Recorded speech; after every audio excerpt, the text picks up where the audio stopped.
अंता विधानसभा पलायथा गांव को क्या प्लान है?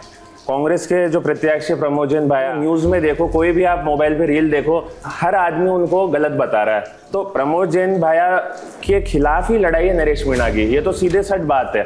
वो उनके खिलाफ ही लड़ रहे हैं, वोट भी उनके कटेंगे और उसका फायदा बीजेपी के प्रत्याशी को होगा। ये तारी विचारधारा है या फिर थे बीजेपी ज्वाइन कर रखा हो? राम राम साहब, बहुत बहुत स्वागत है थारो झलको राजस्थान पे। राजस्थान की बात आ गई तो राजस्थान में अगर इतिहास ना दिखे तो फिर राजस्थान की बात को। वर्तमान में हाड़ौती की धरती माड़ा, हाड़ौती की धरती जो कि अपना आप में एक वीर गाथा को प्रतीक है। चंबल जो कि एक राजस्थान की प्रमुख नदियों में से एक है और हाड़ौती की धरती में से निकलती हुई जाए है। और चंबल की धरती ने तमाम कई लोग ऐसा दिया है राजस्थान ने, जो राजस्थान भर का जो लोगों का अंदर एक भावना जागृत करी ही देश का प्रति। फिलहाल मैं हाड़ौती की धरती माड़ा पा पलायथा गांव का अंदर मौजूद हाँ और पलायथा गांव का अंदर हापा एक पलायथा किला में मौजूद हाँ। अड़े को इतिहास बहुत कुछ कहवा है। इतिहास हापा ने इस चीज़ ने दर्शावा है कि प्रकार से पौराणिक चीज़ा आज भी वर्तमान में धरी है। राजनीति की स्थिरता और की प्रकार से रूपरेखा बदली है, तमाम चीज़ आप जानबा खातर भंवर अनूप सिंह पलायथा के साथ में मौजूद हाँ। तो पहले तो राम राम साहब, बहुत बहुत धन्यवाद स्वागत सर। धन्यवाद सर। साहब, वर्तमान में सरपंच हो, आख्या के सामने तो विशाल किलो ते किला के अंदर मौजूद हो, एक अंदर ही थारो निवास है। तो एक राजतंत्र सु एक प्रजातंत्र को जब एक दौर आयो, ये लोकतंत्र आयो, इका अंदर भी सरपंच के तौर पर जनसेवा की भावना या कहीं जागृत हुई? देखिए, पुराने जमाने में तो राजशाही थी, काफी साल निकल गए, वो चीज तो समय खत्म हो चुका है। आज के समय में लोकतंत्र है देश में, और लोकतंत्र में आए तो जैसे पुराना जो राजशाही थी वो खत्म हो गई। लेकिन अब जैसे आज के जमाने में लोकतंत्र है तो हम भी लोकतंत्र के साथ हैं। अभी मैं वर्तमान में सरपंच हूँ पलायथा से ही, और अपनी जिम्मेदारी जो भी मेरी गांव की तरफ है और गांव के लोग हैं उनकी तरफ जो भी हमारी जिम्मेदारी है उनके डेवलपमेंट के लिए, कोई और भी काम तो वो मैं निभा रहा हूँ गांव के लिए। जो भी थे समय थारो सरपंचाई में गुजारा हो या फिर प्रजातंत्र में जुड़े बाद में एक राजनीतिक जीवन में गुजारा हो, भी का बाद में था पलायथा गांव की पूछ रहे हूँ मैं तो भाई, बाहर की ओर की कुछ पूछ रहा हूँ, पलायथा गांव में क्या लगा है कि मूलभूत सुविधा की प्रकार से पूर्ति हुई है? देखिए, वैसे तो पलायथा गांव में हमेशा ही मूलभूत सुविधा हमेशा ही यहाँ पे रही है, हमें कभी परेशानी नहीं आई। फिर भी मैंने सरपंच बनने के बाद मेरे को कुछ चीजें जो कमी लगी तो मैंने करे, ऐसे जल जीवन मिशन में घर घर पानी की सप्लाई पहुंचाना, नल लगाना, पानी की टंकी भी बनवाई गांव में, सीसी रोड खरंजे ये बनवाए, साफ सफाई के लिए मैंने गाड़ी लगाई है। हाल फिलहाल जैसे कि अंता विधानसभा पड़ोस में अंता पड़ा है और तमाम जो आड़े का लोग हैं इस चुनाव से बिल्कुल जुड़े डरा है, क्योंकि आड़े को जुड़ाव और अंता को जुड़ाव ये वोटर ही हैं जो अंता के अंदर एक नई रूपरेखा रख बड़ा है। 11 नवंबर ने चुनाव हो बड़ा है। पलायथा गांव को क्या प्लान है? देखिए, हमारा जो ये क्षेत्र है अंता विधानसभा, ये वैसे शुरू से ही बीजेपी का गढ़ रहा है। मेरे ग्रैंडफादर के समय से ही, आजादी के बाद से ये तो क्या है कि कुछ सालों से कुछ लोगों ने इसको बदनाम कर दिया, अंता को और बारां को, ये थोड़ा सा गलत चीजों के लिए नाम हुआ है, लेकिन ये हमेशा ही बीजेपी का गढ़ रहा है। अभी भी वर्तमान में मैं आपको बताऊं तो अभी भी जो बीजेपी के हमारे जो कैंडिडेट सामने आए प्रत्याशी हैं, मोरपाल जी सुमन बिल्कुल सरल आदमी है और बिल्कुल किसान आदमी है, सीधे आदमी है और बिल्कुल सही कैंडिडेट है हमारे विधानसभा के लिए, क्योंकि वो ऐसे कैंडिडेट है जो गरीब आदमियों के, किसान के, जो गांव के लोग हैं उनकी समस्या समझ सकते हैं, क्योंकि खुद भी उसी परिवार से हैं, एक सामान्य परिवार से हैं। अभी वर्तमान में वो प्रधान है 12 पंचायत समिति के, उनके वाइफ सरपंच भी हैं, तो वो एकदम परफेक्ट है। और हमारी तरफ पलायथा में जैसे मैंने बताया कि मैं 1250 वोट से जीता और हमारा तो बीजेपी बैकग्राउंड रहा है पूरा क्षेत्र में। ये पूरी बेल्ट है यहाँ पे जिला परिषद की, इसमें 7 गाँव आते हैं। तो निश्चित तौर पर 11 तारीख को आप देखेंगे कि बीजेपी के फेवर में वोट डलेंगे और 14 तारीख को जब रिजल्ट आएगा तो मोरपाल जी सुमन भारी मतों से विजय प्राप्त करेंगे। चलो, मोरपाल जी की तो आप बात कर लिया थे, बता भी दिया कि भाई किसान हैं और सरपंच प्रधान से जुड़े रहे तो जनता को सीधो संपर्क है, क्योंकि ते सरपंच हो तो सरपंच के नाते एक बाका भाव और बाको जो एक दृष्टिकोण है बिन जी। समझ पा रहा हो, जी लेकिन निर्दलीय कैंडिडेट है नरेश मीणा, एक प्रमोद जैन भाई कांग्रेस का कैंडिडेट। जी आ दोनों के प्रति थारा के विचार है? कांग्रेस के जो प्रत्याशी प्रमोद जैन भाई अगर वो छाए हुए हैं तो आप देखो न्यूज में देखो, कोई भी आप मोबाइल पे रील देखो तो उनको हर आदमी उनको गलत बता रहा है कि उन्होंने चोरी करी, उन्होंने भ्रष्टाचार किया। राजस्थान में जब वो मंत्री थे तो उन्होंने सबसे ज्यादा भ्रष्टाचार में 12 का नाम हुआ पूरे राजस्थान में। तो गलत चीज के लिए नाम उनका अगर चर्चा चल भी रही है उनकी तो उससे क्या फर्क पड़ता है? लोग बाग सब समझदार हैं, जो वोटर है वो सब समझता है, तो कोई फर्क नहीं पड़ता। प्रचार करें, वो सब अपना अपना काम करते हैं, तीनों कैंडिडेट अपना काम करेंगे। लेकिन मोरपाल जी साफ सुथरे आदमी है, नया चेहरा है और स्थानीय चेहरा है। इतने समय के बाद अंत में उनको स्थानीय चेहरा को उतारा जाए तो उनको जरूर फायदा मिलेगा।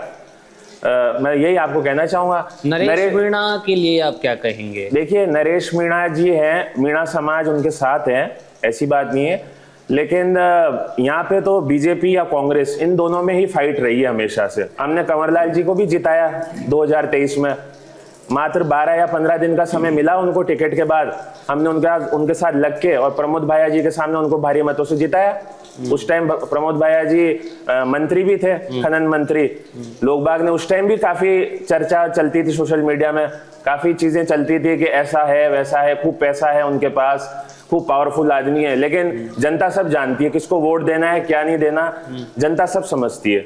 चलो ठीक है, एक सवाल जो कि सबका मन में है जी, और थे सरपंच हो और बीजेपी की विचारधारा रखो, नरेश मीणा निर्दलीय हैं और सीधा कांग्रेस का प्रमोद जैन भाई के साथ में बाको मुकाबलो चल रहे हो और वे कंट्रोवर्सी जो भी विवाद हो रहे हैं, आरोप प्रत्यारोप, ये एक राजनीति को बहुत जरूरी हिस्सा मान आजकल होगो, राजनीति को एक बहुत जरूरी आरोप लगावो प्रत्यारोप लगावो।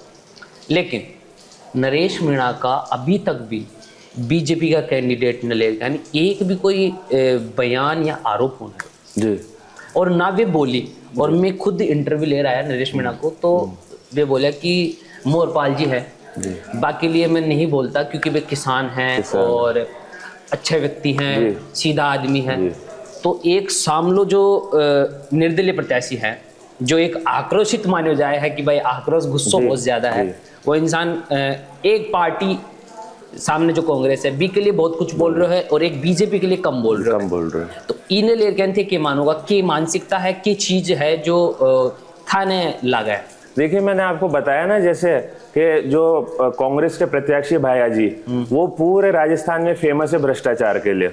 उन्होंने इतना भ्रष्टाचार किया है कि 12 जिला का नाम खराब हो चुका है उस चक्कर में। जब वो मिनिस्टर थे उन्होंने खनन में जो भी पैसा के घोटाले करे, जो भी भ्रष्टाचार किया, तो प्रमोद जैन भाया के खिलाफ ही लड़ाई है नरेश मीणा की। ये तो सीधे सच बात है, वो उनके खिलाफ ही लड़ रहे हैं, वोट भी उनके कटेंगे। अच्छा। और उनको खुद को पता है नरेश मीणा क्या बोलेंगे। मोरपाल जी तो नया चेहरा है, आपने खुद ने कहा किसान आदमी है, सरल आदमी है। नहीं, ये बात नरेश मीणा जी ने कही हमारे हाँ, तो वो जानते हैं ना, तो उनकी लड़ाई तो प्रमोद भाया से, मोरपाल जी से उनको कुछ लेना देना ही नहीं है। उनकी लड़ाई उनसे, वो पता है मोरपाल जी तो सही आदमी है, तो क्या बोलेंगे उनके खिलाफ में। कंवरलाल जी मीणा 5,500 वोट से जीते थे, ये कम से कम उससे डबल से ही जीतेंगे, 10-12 हजार के वोट से ये जीतेंगे। क्योंकि जो नरेश मीणा जी हैं और जो प्रमोद भाया जी, इनके आपस में वोट कटिंग होगी, आपस में इनके वोट बढ़ जाएंगे और उसका फायदा बीजेपी के प्रत्याशी को होगा। एक अंदरूनी छोटी सी बात पूछ लोगे जी भाई, इतनी सब चीजें बता रहे हैं तो हल्की फुल्की पूछ लेनी चाहिए भाई। मेरा मन में ना रहे, हाँ, वो सुंदरा जी प्रचार कर बात को नारी थारे क्षेत्र में बहुत ज्यादा चर्चित चलो है। देखिए अभी तो समय बाकी है, आप देखिए वसुंधरा जी भी आएंगे, हम लोग भी साथ रखेंगे, सभाएं भी होंगी और बहुत अच्छा माहौल बनेगा। अभी तो 11 तारीख का समय बाकी है, अभी तो 10-12 दिन का समय बाकी है। अभी आप देखते जाइए कितना अच्छा माहौल बनता है। तो बुला लेगा, बिल्कुल आएंगे, मैडम आएंगी, सांसद साहब आएंगे और भी जो बीजेपी के स्टार प्रचारक है वो भी आएंगे। मांगरोल कवर करेंगे, सीसवाली कवर करेंगे, अंता कवर करेंगे, सब जगह सभाएं होंगी। आप स्टार प्रचारक में नेशनल का भी कोई आदमी है क्या? जी आ सकते हैं, बीजेपी जिसको भी आदेश करेगी तो वो यहाँ पे जरूर आएंगे, ड्यूटी लगाएंगे और वो भी घूमेंगे, वो भी मोरपाल जी के साथ जाएंगे, हम भी उनके साथ जाएंगे प्रचार में और भारी मतों से जिताएंगे। थे सरपंच बना थे राजनीतिक जीवन में आए तो को ना कि भाई चलो पुराना जमाना की बात तो अलग कर दें कि पहले राजतंत्र की बात अलग, लेकिन थे राजनीति के अंदर आए तो पीछा ने जो कड़ी है राजनीति से जुड़ेड़ी है, मतलब पूर्वज कोई राजनीति में हो? मेरे ग्रैंडफादर थे, दादाजी, वो जनसंघ के संस्थापक थे हाड़ौती में। आप जी श्री विजय सिंह जी पलाया था, फिर उसके बाद वो प्रधान भी रहे, 19 साल वो प्रधान रहे लगातार अंता पंचायत समिति में, सरपंच भी रहे और विधायक रहे 93 से 98 में। ये विधानसभा थी दिगोद विधानसभा, दिगोद, तो उनका काफी अच्छा रहा है। भैरव सिंह जी से उनके पर्सनल संबंध रहे। भैरव सिंह शेखावत उस टाइम सीएम थे, उस टाइम विधायक थे मेरे ग्रैंडफादर। अच्छा, तो ऐसी बात नहीं कि हमारे लिए कोई नई चीज है, हमारे तो रग रग में है पॉलिटिक्स का। और हमारा वो भी जन सेवा के हिसाब से उन्होंने हमेशा काम किया, सबका काम किया, किसी का नुकसान नहीं किया। मैं भी उसी को लेके आगे बढ़ना चाहता हूँ, नाम बढ़ाना चाहता हूँ मेरे ग्रैंडफादर का राजनीति में। चलो सरपंच तक की तो बात होगी, अब वाला टाइम में मतलब और कुछ प्लान कर रहे हो सरपंच से थोड़ा आगे? देखिए अभी तो यही है कि हम तो जन सेवा के हिसाब से राजनीति में आए, एक एक कदम धीरे धीरे बढ़ाएंगे, मेहनत करेंगे अपना काम, ऐसा कुछ नहीं है। हाँ, कोई भी फील्ड में आदमी काम करता है तो सोचता है उसमें चोटी पे पहुंचे, भारत तो हासिल कर हर कोई कर जाओ जी। तो ऐसी कोई बात नहीं, हम तो जैसे जैसे आगे हमारे को मौका मिलेगा तो अच्छा करने की कोशिश करेंगे, चुनाव भी लड़ेंगे, लोगों का प्यार मिलेगा तो आगे बढ़ेंगे। चलो पसंदीदा नेता की बात कर लिया जी, कौन है केंद्र का मायने? केंद्र के मायने तो हम बस तो मोदी जी हटा गए, क्योंकि हर कोई मोदी जी को नाम मैं मोदी जी का ही नाम लेने वाला था क्योंकि वो तो है ही हमारे प्रिय सबसे। उसके अलावा नितिन गडकरी जी का मैं फैन रहा हूँ, जिस तरीके से उन्होंने हाईवे वगैरह के काम करे पूरे हिंदुस्तान में, एक साफ छवि उनकी रही है, तो उनको भी मैं काफी अच्छा अपने उसमें ऊपर मानता हूँ। राजस्थान में? राजस्थान में तो हम तो हमारा एरिया तो वसुंधरा जी का है। वसुंधरा जी हमारे यहाँ से सांसद रही है, एमएलए रही है, उनके बेटे दुष्यंत सिंह जी 5 बार रिकॉर्ड मतों से जीते हैं। तो हमारे लिए तो हम तो वसुंधरा जी को ही देखना चाहते हैं कि एक बार और मौका मिले उनको, सीएम बने वो और वापस से राजस्थान में अपनी सेवाएं दे सके। ये भाला वाला चाली जी को ना भी नहीं, ये तो पुराने जमाने के हैं जो हमने शो पीस रख रखे हैं, थोड़ा बहुत रेनोवेशन करा के कोई बाहर के लोग कोई देखना है तो उनको भी पता पड़े कि पुराने जमाने में इतिहास क्या रहा है और पुरानी चीज। फोटो ये फोटोग्राफ तो मेरे ग्रैंडफादर के ग्रैंडफादर की है, आप जी ओंकार सिंह जी पलाया था। ये प्राइम मिनिस्टर रहे थे कोटा स्टेट के। अच्छा, कोटा स्टेट के आजादी से पहले, उस टाइम राजतंत्र के टाइम। जी जी।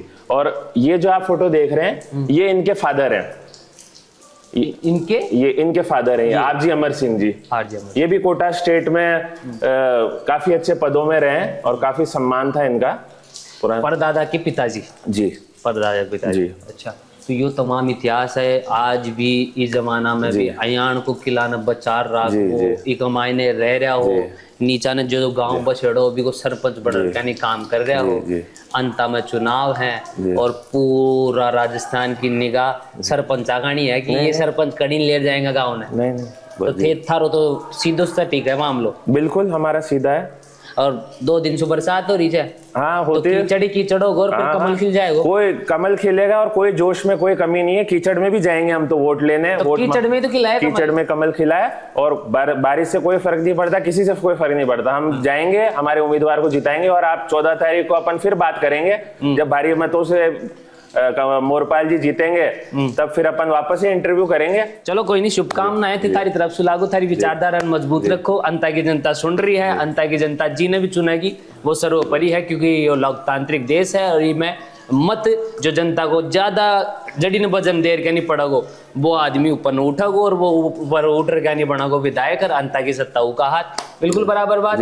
हाँ, तो चलो आज का ये कार्यक्रम का मायने बहुत कुछ बातें हुई, इतिहास से जुड़ी बातें हुई, राजनीतिक बातें हुई और जो कोई राजा महाराजा की आका इतिहास से जुड़ी जो कि पलाय था गांव है भी ने जान बाकी आप पूरी कोशिश करें, क्योंकि जल को राजस्थान को यही उद्देश्य है कि गांव ढाणे की जो खुशबू है महक देसी भाषा में थारा तक परोसी जाए। इलिए मन सुन रहे हो जल को राजस्थान पर। नाम मेरे बबलू है, कैमरा के पास मेरे भाई जतिन है। धन्यवाद। धन्यवाद, आप आए, बहुत बहुत धन्यवाद।